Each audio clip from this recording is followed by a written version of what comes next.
Yeah, 40 votes from a possible 40. Obviously, there's only a few clubs can have played 2 games at this point, so it's going to be a bit skewed until we get to the end of round 6. But yeah, all the leaders, at least the top 5 at the moment, were obviously players who featured in opening round and in round 1, and Matty Rao's taken full advantage.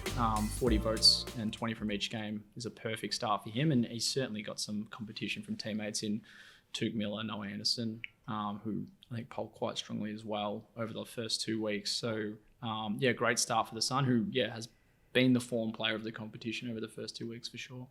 Yeah, and obviously joining Matt Rowell up there, according to our leaderboard. Anyways, Isaac Heaney from the Swans has, excelled in that midfield role in the absence of Luke Parker, Callum Mills, and recruit Taylor Adams.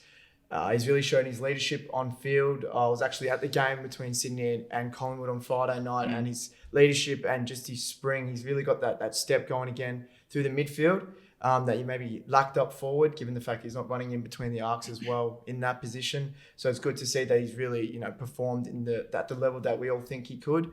He is an All-Australian half forward, but I guess given that flexibility and versatility that he's added to John Longmire's team, I think that's really good going for the Swans going forward. And Tom Green, who's just an out-and-out star for the Giants, week in, week out, averages 30, 35 plus each week. He's a contested bull. He's starting to really hit the scoreboard quite consistently. He does it both on the inside and outside. He is sitting in third at 32 votes in our MVP rankings. And then obviously you got Patrick Cripps from the Carlton, who just continues to do what Patrick Cripps does. What we've known him for how many years. Jesse Hogan, fresh off a 6-goal performance against North Melbourne, was really good and has been quite good in the opening 2 weeks.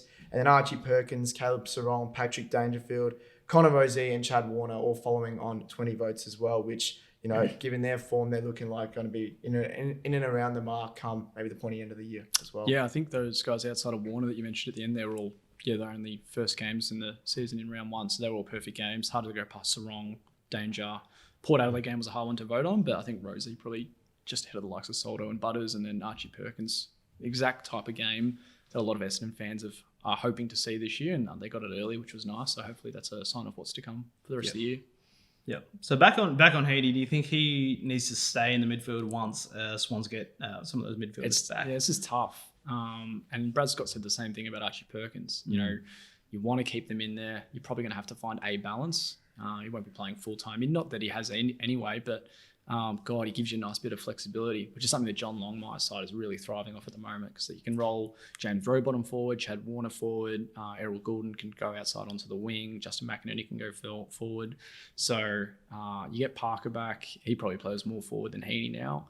You get Cal Mills back. He can play that architect role in defence. And then Taylor Adams, if he plays at this point, is a bit of a question mark, even when he is fit. Just given the pegging order they've got, he can play half forward like he did at Collingwood. So that's a lot of half forward midfield rotations, but they can probably make it work. It just means that, someone's probably going to have to miss out. It's probably Adams at this point.